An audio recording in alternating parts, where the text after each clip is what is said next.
चलिए दोस्तों, आगे बढ़ते हैं और आज हम एक और क्रूशियल एस्पेक्ट के बारे में बात करेंगे जो हर इन्वेस्टर और ट्रेडर के लिए बहुत ज़रूरी है, जो है एनुअल रिपोर्ट एनालिसिस। अगर आप सीरियसली स्टॉक मार्केट में इन्वेस्ट करने का सोच रहे हैं तो सिर्फ शेयर प्राइस या न्यूज़ हेडलाइन देखकर डिसीजन लेना काफ़ी नहीं होगा। एक एनुअल रिपोर्ट आपको एक कंपनी के परफॉर्मेंस, फाइनेंशियल हेल्थ और फ्यूचर प्रोस्पेक्ट्स के बारे में डिटेल्ड इंसाइट्स देती है। एनुअल रिपोर्ट्स किसी भी लिस्टेड कंपनी के लिए मैंडेटरी होती है और ये रिपोर्ट हर फाइनेंशियल ईयर के एंड में पब्लिश की जाती है। इसमें कंपनी की performance summary, financial statements, management discussion और ऑडिटर रिपोर्ट्स जैसे की एलिमेंट्स होते हैं जो आपको कंपनी की असली पोजीशन समझने में मदद करते हैं। दोस्तों, एनुअल रिपोर्ट एनालिसिस एक इन्वेस्टर को एक इन्फॉर्म्ड डिसीजन लेने में मदद करता है। इस प्रोसेस के जरिए आप ना सिर्फ कंपनी के पास्ट परफॉर्मेंस को समझते हैं बल्कि फ्यूचर ग्रोथ प्रोस्पेक्ट्स और पोटेंशियल रिस्क को भी पहचान सकते हैं। ये एक ऐसी स्किल है जो हर इन्वेस्टर को डेवलप करनी चाहिए अगर वो स्टॉक मार्केट में लॉन्ग टर्म सक्सेस चाहते हैं तो। इस वीडियो में हम एनुअल रिपोर्ट के सभी सेक्शंस को डिटेल में डिस्कस करेंगे और सीखेंगे कि कैसे एक स्मार्ट इन्वेस्टर की तरह इन रिपोर्ट्स को एनालाइज किया जाता है। तो सबसे पहले देखते हैं एनुअल रिपोर्ट है क्या। दोस्तों, एनुअल रिपोर्ट एक कॉम्प्रिहेंसिव डॉक्यूमेंट होता है जो एक कंपनी अपने शेयर होल्डर्स और स्टेक होल्डर्स के लिए पब्लिश करती है। इस रिपोर्ट में कंपनी का पूरे साल का फाइनेंशियल परफॉर्मेंस, ऑपरेशंस और मैनेजमेंट स्ट्रेटजीज का डिटेल्ड ओवरव्यू दिया जाता है। एनुअल रिपोर्ट के थ्रू आप कंपनी के business model, revenue sources, profit margins और ग्रोथ प्लान्स के बारे में डिटेल्ड इंफॉर्मेशन ले सकते हैं। एनुअल रिपोर्ट जनरली दो मेजर पार्ट्स में डिवाइडेड होती हैं। पहला है फाइनेंशियल स्टेटमेंट्स एंड एनालिसिस और दूसरा है management discussions and corporate governance. दोस्तों, एनुअल रिपोर्ट में कंपनी की स्ट्रेटेजिक इनिशिएटिव्स, मार्केट पोजीशनिंग और कॉम्पिटिटिव एडवांटेजेस के बारे में भी इंसाइट्स दिए जाते हैं। ये रिपोर्ट इन्वेस्टर्स को एक ट्रांसपेरेंट व्यू देती है कि कंपनी अपनी ग्रोथ और प्रॉफिटेबिलिटी को कैसे मैनेज कर रही है।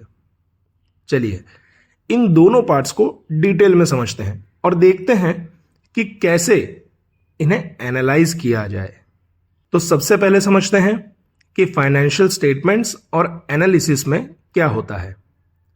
दोस्तों, फाइनेंशियल स्टेटमेंट्स किसी भी एनुअल रिपोर्ट का सबसे इंपॉर्टेंट हिस्सा होते हैं। ये स्टेटमेंट्स आपको बताते हैं कि कंपनी ने फाइनेंशियल ईयर के दौरान कितना पैसा कमाया, कितना खर्च किया और उसके एसेट्स और लायबिलिटीज क्या हैं। दोस्तों, फाइनेंशियल स्टेटमेंट्स के अंदर आते हैं जिसमें पहला है बैलेंस शीट, दूसरा है प्रॉफिट एंड लॉस स्टेटमेंट, तीसरा है कैश फ्लो स्टेटमेंट और चौथा है statement of share holders equity. Her statement को समझना और एनालाइज करना एक इन्वेस्टर के लिए बहुत जरूरी है क्योंकि ये आपको कंपनी के फाइनेंशियल हेल्थ के बारे में एक कॉम्प्रिहेंसिव पिक्चर देता है। इन सबको हम आगे डिटेल में समझेंगे। दूसरा पार्ट है management discussion and corporate governance. दोस्तों, ये सेक्शन एनुअल रिपोर्ट का क्वालिटेटिव पार्ट होता है जो मैनेजमेंट की स्ट्रेटजी और फ्यूचर प्लान्स के बारे में इंसाइट्स देता है। इसमें इंक्लूड होता है मैनेजमेंट डिस्कशन एनालिसिस जिसमें कंपनी की परफॉर्मेंस का मैनेजमेंट व्यू, इंडस्ट्री ट्रेंड्स और future goals. MD and A section में कंपनी अपने पास्ट परफॉर्मेंस का एनालिसिस करती है और बताती है कि फ्यूचर में ग्रोथ कैसे अचीव किया जाएगा। और दूसरा है कॉर्पोरेट गवर्नेंस रिपोर्ट जिसमें बोर्ड ऑफ डायरेक्टर्स, ऑडिट्स और कंप्लायंस के डिटेल्स होते हैं। ये रिपोर्ट बताती है कि कंपनी का गवर्नेंस स्ट्रक्चर कितना स्ट्रांग है और वो अपने स्टेक होल्डर्स के इंटरेस्ट को कैसे प्रोटेक्ट कर रही है। और तीसरा है रिस्क फैक्टर्स जिसमें कंपनी के सामने जो भी पोटेंशियल रिस्क हैं उनका एनालिसिस करना। दोस्तों रिस्क फैक्टर्स को समझना एक इन्वेस्टर के लिए बहुत जरूरी है ताकि वो अपने इन्वेस्टमेंट डिसीजंस को अकॉर्डिंगली एडजस्ट कर सके। जैसे फॉर एग्जांपल अगर आप HDFC बैंक की एनुअल रिपोर्ट पढ़ रहे हैं तो MD&A यानी कि management discussion and analysis section में आपको उनके डिजिटल बैंकिंग इनिशिएटिव्स और ग्रोथ स्ट्रेटजीज के बारे में डिटेल मिलेगा। कॉर्पोरेट गवर्नेंस रिपोर्ट से आपको पता चलेगा कि उनका बोर्ड कितना स्ट्रांग और इंडिपेंडेंट है, जो कंपनी की ट्रांसपेरेंसी और अकाउंटेबिलिटी को एंश्योर करता है। दोस्तों अब समझते हैं कि एनुअल रिपोर्ट को कैसे एनालाइज करते हैं। दोस्तों एनुअल रिपोर्ट को एनालाइज करते वक्त कुछ की स्टेप्स फॉलो करने चाहिए। पहला है एग्जीक्यूटिव समरी और MD&A यानी कि मैनेजमेंट डिस्कशन एंड एनालिसिस को ध्यान से पढ़ें। यह सेक्शन आपको कंपनी के ओवरऑल परफॉर्मेंस और मैनेजमेंट की स्ट्रेटेजी के बारे में क्लियर आइडिया देता है। दूसरा है फाइनेंशियल स्टेटमेंट्स को कंपेयर करें। दोस्तों balance sheet, profit and loss और कैश फ्लो को पास्ट ईयर्स के साथ कंपेयर करके ट्रेंड एनालिसिस करें। ट्रेंड एनालिसिस से आपको पता चलेगा कि कंपनी की परफॉर्मेंस कैसे इवॉल्व हो रही है। तीसरा है रेशियोज का एनालिसिस करें। लिक्विडिटी, प्रॉफिटेबिलिटी और सॉल्वेंसी रेशियोज को कैलकुलेट करके कंपनी की फाइनेंशियल हेल्थ को जज करें। रेशियोज से आपको कंपनी की ऑपरेशनल एफिशिएंसी और फाइनेंशियल स्टेबिलिटी के बारे में क्लियर पिक्चर मिलेगी। चौथा है ऑडिटर्स रिपोर्ट को पढ़ें। ऑडिटर्स ओपिनियन से आपको यह पता चलेगा कि फाइनेंशियल स्टेटमेंट्स कितने रिलायबल होते हैं। अगर ऑडिटर्स रिपोर्ट में कोई क्वालिफिकेशंस हैं तो उन्हें ध्यान से समझें। और पांचवा है रिस्क फैक्टर्स को समझें। कंपनी के सामने जो भी रिस्क्स हैं उन्हें एनालाइज करके लॉन्ग टर्म इंपैक्ट को समझें। रिस्क एनालिसिस से आपको यह पता चलेगा कि कंपनी अपने रिस्क को कैसे मैनेज करती है। इन शॉर्ट, एनुअल रिपोर्ट एक इन्वेस्टर के लिए एक गोल्ड माइन है। अगर आप सही तरीके से एनुअल रिपोर्ट को एनालाइज करते हैं तो आप कंपनी की असली financial health, future growth potential और रिस्क को समझ सकते हैं। ये एनालिसिस आपको इन्फॉर्म्ड इन्वेस्टमेंट डिसीजन लेने में मदद करेगा। एनुअल रिपोर्ट एनालिसिस एक ऐसी स्किल है जो आपको लॉन्ग टर्म इन्वेस्टमेंट सक्सेस के लिए जरूर डेवलप करनी चाहिए।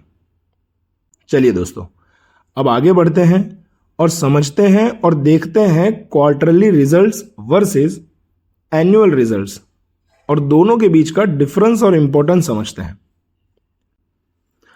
दोस्तों स्टॉक मार्केट के इन्वेस्टर्स और एनालिस्ट दोनों ही क्वार्टरली रिजल्ट्स और एनुअल रिजल्ट्स को ध्यान से देखते हैं ताकि वो कंपनी की फाइनेंशियल हेल्थ और परफॉर्मेंस को डीपली समझ सके। दोनों रिपोर्ट्स कंपनी के प्रॉफिटेबिलिटी, रेवेन्यू ग्रोथ और ओवरऑल फाइनेंशियल स्टेटस को दिखाते हैं, लेकिन इनके बीच काफी डिफरेंस होता है in terms of frequency, depth और इंपॉर्टेंस। अगर आप एक ट्रेडर, इन्वेस्टर या स्टेक होल्डर हैं तो इन दोनों रिपोर्ट्स को समझना आपके लिए बहुत जरूरी है ताकि आप वेल इन्फॉर्म्ड और स्मार्ट डिसीजंस ले सकें। क्वार्टरली रिजल्ट्स हर 3 महीने में रिलीज होते हैं, जिससे एक फाइनेंशियल ईयर में 4 क्वार्टर्स कवर होते हैं। क्वार्टर 1, क्वार्टर 2, क्वार्टर 3 और क्वार्टर 4। ये फ्रीक्वेंट अपडेट्स कंपनी के परफॉर्मेंस के बारे में टाइमली फीडबैक देते हैं, जिसमें क्वार्टर 1 में अप्रैल टू जून के बीच के 3 महीने होते हैं, क्वार्टर 2 में जुलाई टू सितंबर के बीच के 3 महीने होते हैं, क्वार्टर 3 में अक्टूबर टू दिसंबर के बीच के 3 महीने होते हैं और क्वार्टर 4 में जनवरी से मार्च के बीच के 3 महीने होते हैं। हर क्वार्टर के बाद कंपनी अपने फाइनेंशियल नंबर्स पब्लिश करती है, जो इन्वेस्टर्स को यह बताता है कि कंपनी का ग्रोथ ट्रेजेक्टरी कैसा है। अब देखते हैं एनुअल रिजल्ट्स।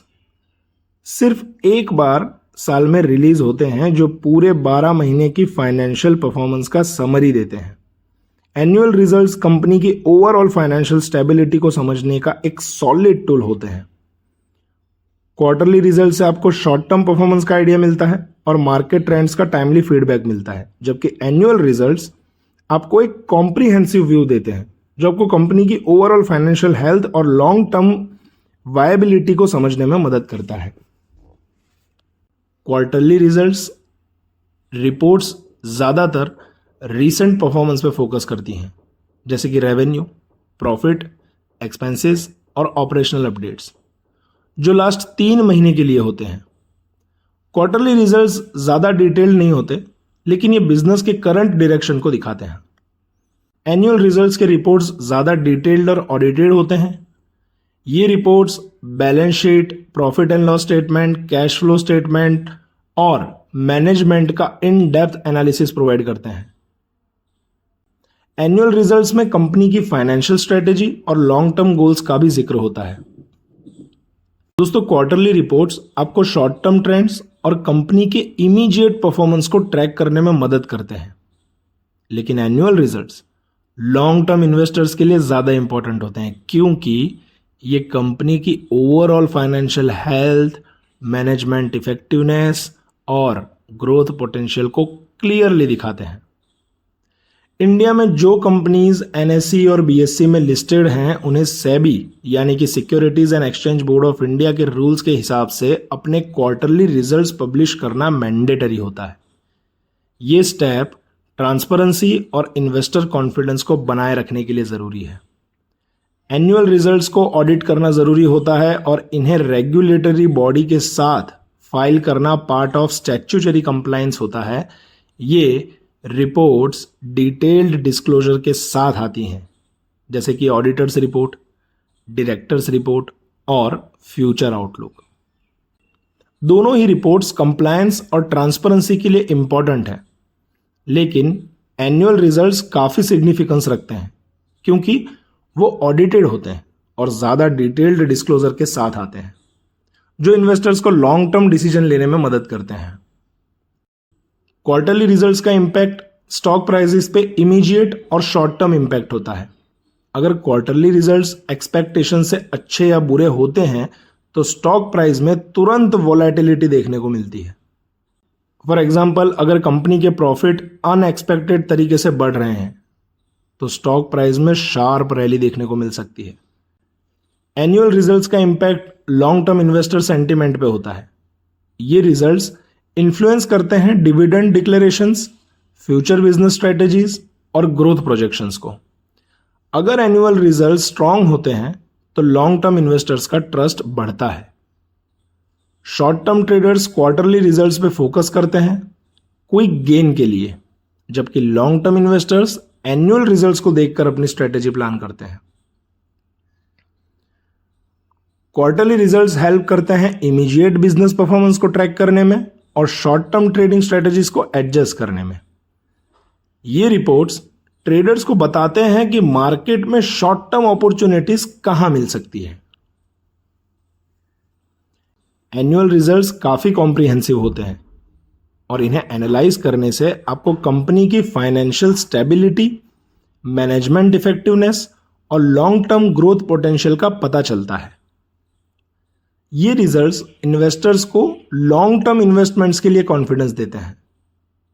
दोनों ही रिपोर्ट्स को कंबाइन करके एनालाइज करना जरूरी है ताकि आप एक बैलेंस्ड इन्वेस्टमेंट स्ट्रेटेजी बना सकें, जो शॉर्ट टर्म मार्केट मूवमेंट्स और लॉन्ग टर्म फाइनेंशियल हेल्थ दोनों को ध्यान में रखे। इन शॉर्ट, दोनों क्वार्टरली और एनुअल रिजल्ट्स एक कंपनी की फाइनेंशियल परफॉर्मेंस को समझने के लिए इक्वली इंपॉर्टेंट है। क्वार्टरली रिपोर्ट से आप कंपनी की ऑनगोइंग परफॉर्मेंस और मार्केट ट्रेंड को मॉनिटर कर सकते हैं, जबकि एनुअल रिजल्ट्स आपको एक होलिस्टिक व्यू देते हैं जो लॉन्ग टर्म स्ट्रेटेजिक डिसीजन के लिए जरूरी है। अगर आपको कंपनी की रियल फाइनेंशियल हेल्थ को समझना है तो इन दोनों रिपोर्ट्स को एनालाइज करना जरूरी है ताकि आप स्मार्ट ट्रेडिंग और इन्वेस्टमेंट डिसीजंस ले सकें। 4 क्वार्टरली रिजल्ट मिलके एक एनुअल रिजल्ट बनाते हैं। अगर आपको कंसिस्टेंट और स्ट्रेटेजिक प्रॉफिट चाहिए तो हमेशा क्वार्टरली और एनुअल रिजल्ट्स दोनों को मिला के एनालिसिस करो, क्योंकि इसी से आपको एक कंप्लीट पिक्चर मिलेगी कंपनी की ग्रोथ और स्टेबिलिटी की। अब आगे ये समझते हैं कि how to analyze if a quarterly result is good. मतलब कि क्वार्टरली रिजल्ट अगर अच्छा है या बुरा है, उसे कैसे आइडेंटिफाई करते हैं।